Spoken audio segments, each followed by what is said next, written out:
2 वर्षे झोपलेली एसआयटी उपोषणाच्या इशाऱ्यानेच झाली जागी। शेतकऱ्यांच्या कापूस पैशांचा हिशेब मागण्यासाठी रविराज मोरे यांचा 14 ऑगस्टपासून एल्गार कृषी उत्पन्न बाजार समिती अकोटच्या कारभारावर भ्रष्टाचाराच्या संशयातून 2 वर्षांपूर्वी स्थापन करण्यात आलेली एसआयटी गेल्या 2 वर्षांत नेमके काय करत होती, असा थेट सवाल आता शेतकरी आणि जनतेतून उपस्थित होत आहे। विशेष म्हणजे 2026 मध्ये शेतकऱ्यांनी विकलेल्या कापसाचे मागील 4-5 महिन्यांपासून थकीत असलेले पैसे मिळावेत, या मागणीसाठी रविराज मोरे हे 14 ऑगस्ट 2026 पासून कृषी उत्पन्न बाजार समिती अकोटसमोर आमरण उपोषणाला बसणार आहेत। मात्र या उपोषणाच्या इशाऱ्यानंतरच एसआयटीच्या हालचाली अचानक वेगाने सुरू झाल्याने तिच्या कार्यपद्धतीवरच संशय व्यक्त केला जात आहे। कृषी उत्पन्न बाजार समिती अकोटचे सचिव राजकुमार माळवे यांच्या कार्यपद्धतीवर यापूर्वीही गंभीर आरोप झाले असून तत्कालीन संचालक मंडळाने त्यांच्या कथित मनमानी कारभारामुळे त्यांना निलंबित केले होते। या निलंबनासंदर्भातील प्रकरण आजही नागपूर हायकोर्टात सुरू असल्याचे सांगितले जाते। माळवे निलंबित असतानाच तत्कालीन संचालक मंडळाविरोधात एसआयटी स्थापन झाल्याने या संपूर्ण प्रक्रियेच्या पारदर्शकतेवर प्रश्न उपस्थित झाले आहेत। रविराज मोरे यांच्या म्हणण्यानुसार 14 ऑगस्टचे आमरण उपोषण हे 2026 मध्ये कापूस विकूनही शेतकऱ्यांना न मिळालेल्या पैशांसाठी आहे, तर एसआयटीचा तपास हा 2023 ते 24 मधील कथित गैरप्रकारांशी संबंधित आहे। मग दोन्ही विषयांचा परस्पर संबंध नसताना उपोषणाच्या तोंडावर 2023 ते 24 मधील सातबारे आणि इतर कागदपत्रांची मागणी अचानक का करण्यात आली? गेल्या 2 वर्षांत 2023 ते 24 व 2024 ते 25 मधील कागदपत्रांची तपासणी का झाली नाही? संबंधित कागदपत्रे आणि पुरावे यापूर्वीच का मागवले गेले नाहीत, असे सवाल मोरे यांनी उपस्थित केले आहेत। दरम्यान 2026 मध्ये कापूस विकलेल्या शेतकऱ्यांचे पैसे अडकले असताना त्याचा जाब कोण देणार? कोणत्या अधिकाऱ्याच्या निर्देशाने पैसे थांबवण्यात आले आणि शेतकऱ्यांना वेठीस का धरले गेले, याची स्पष्ट चौकशी करण्याची मागणी रविराज मोरे यांनी केली आहे। त्यांच्या आरोपानुसार शेतकऱ्यांच्या पैशांचा प्रश्न बाजूला सारून एसआयटीच्या जुन्या तपासाचा मुद्दा पुढे करून आंदोलनाची दिशा भरकटवण्याचा प्रयत्न होत असल्याचा संशय आहे। एसआयटी नियुक्त अधिकारी असताना कृषी उत्पन्न बाजार समितीचे तब्बल 10 कर्मचारी सीसीआय कार्यालयात जाऊन तपासणी कोणत्या अधिकाराने करीत आहेत, असा गंभीर प्रश्नही उपस्थित करण्यात आला आहे। मानधन तत्वावरील बाजार समितीच्या कर्मचाऱ्यांना असा अधिकार कोणी दिला? एसआयटी नियुक्त अधिकाऱ्यांनी राजकुमार माळवे यांची नियुक्ती कोणत्या नियमाने आणि कोणत्या अधिकाराने केली? राज्य शासनाने अशी नियुक्ती केली आहे का? या सर्व बाबींची अधिकृत कागदपत्रांसह चौकशी होण्याची मागणी जोर धरत आहे। रविराज मोरे यांनी आपल्या आंदोलनाच्या माध्यमातून 2026 मधील कापूस व्यवहारातील कथित गैरप्रकार, शेतकऱ्यांच्या थकीत पैशांचा प्रश्न, एपीएमसी ॲक्टनुसार सचिव राजकुमार माळवे यांच्या कार्यपद्धतीतील कथित अनियमितता आणि बाजार समितीच्या कारभारातील प्रश्न पुराव्यांसह जनतेसमोर मांडण्याचा निर्धार व्यक्त केला आहे। तसेच राजकुमार माळवे यांच्यासह संबंधित वरिष्ठ अधिकाऱ्यांच्या भूमिकेचीही निष्पक्ष चौकशी करण्याची मागणी करण्यात आली आहे। शेतकरी संघटनेचे अध्यक्ष ललित दादा बहाळे यांच्यासह अनेक तज्ज्ञ, नेते आणि वकिलांनी या प्रकरणाचा अभ्यास केल्याचा दावा करण्यात आला असून शेतकऱ्यांच्या हक्कासाठी रविराज मोरे यांच्या आंदोलनाला व्यापक पाठिंबा देण्याचे आवाहन करण्यात आले आहे। अकोट बाजार समितीच्या कथित लिसाळ आणि वादग्रस्त कारभारामुळे सीसीआय आणि नाफेडची खरेदी केंद्रे अकोटमधून जाण्याची शक्यता निर्माण झाल्याचा इशाराही देण्यात आला आहे। ही केंद्रे गेल्यास कापूस, सोयाबीनसह इतर शेतीमालाला योग्य बाजारभाव मिळण्यावर परिणाम होऊन शेतकऱ्यांची आर्थिक पिळवणूक वाढू शकते, अशी भीती व्यक्त होत आहे। त्यामुळे आता प्रश्न केवळ एका व्यक्तीचा किंवा एका संस्थेचा राहिलेला नसून अकोटच्या हजारो शेतकऱ्यांच्या कापूस पैशांचा, बाजार समितीच्या पारदर्शक कारभाराचा आणि भविष्यातील शेतमाल बाजारव्यवस्थेचा बनला आहे।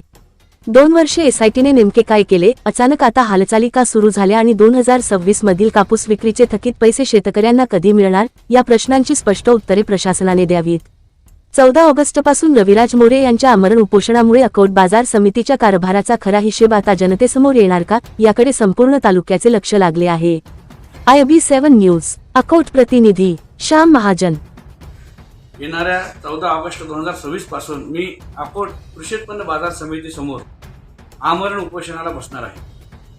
त्याचा संदर्भ असा की 83 शेतकऱ्यांचे पैसे बाजार समितीचे जे सचिव आहेत राजकुमार माळवे यांनी थांबवून ठेवलेले आहेत। गेल्या 5 ते 6 महिन्यापासून सीसीआयला कापूस विकल्यानंतरही त्या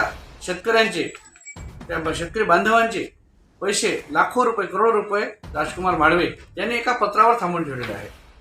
राजकुमार माळवे यांनी का थांबवून ठेवले असतील त्याचा सुद्धा मी अभ्यास केलेला आहे। राजकुमार माळवे यांना सहसंचालक पणन महाराष्ट्र राज्य पुणे स्नेहा जोशी यांनी पत्राद्वारे कळवले होते। 5 डिसेंबर 2025चं पत्र आहे।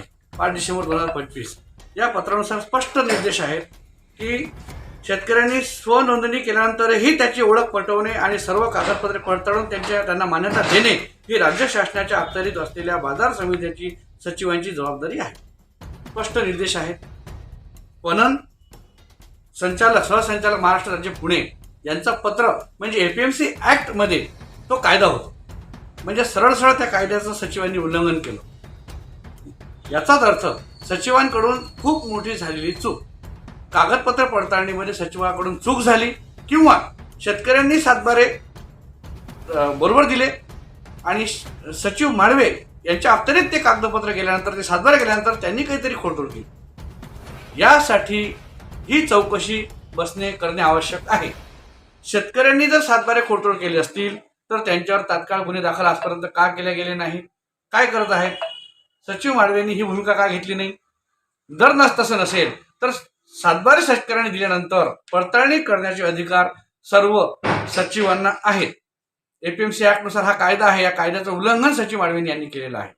तसेच दुसरं पत्र माळवे यांनी दिनांक 5/3/2026 रोजी दिलं. त्यामध्ये स्पष्ट उल्लेख आहे की 2025-2026 ते 27-2026 रोजी करण्यात आलेल्या कापूस खरेदीची देयके पडताळणी पूर्ण होईपर्यंत रोखून ठेवण्याबाबत सचिवांनी माळवेंनी स्पष्ट सीसीआयला पत्र दिलेलं आहे. दिनांक 5/3/2026 रोजी की कागदपत्र पडताळणी केल्याशिवाय देयके द्यायचे नाहीत 83 शेतकऱ्यांचे. त्यामुळे सचिवांची झालेली चूक, स्वतःच्या झालेली चूक, त्या ठिकाणी पडताळणीचे अधिकार त्यांना असताना सीसीआयना पडताळणीचे अधिकार नाहीत. सीसीआयना गठाण करणे, कापूस घेणे, विकणे, कापसाची माप करणे हा सीसीआयला अधिकार आहे. कोणते अधिकार यांना सीसीआयला नाही. सीसीआयला अप्रुव्हल द्यावं लागते बाजार समितीकडून. त्याकरिता सीसीआय आणि पणन या मधातला समन्वय साधण्याचं काम नोडल ऑफिसर म्हणजे सचिव राजकुमार माळवे यांना दिलेलं होतं. यांनी स्पष्ट या सगळ्या कायद्याचं उल्लंघन केलं. असे अनेक याच्यामध्ये भ्रष्टाचार झालेला आहे.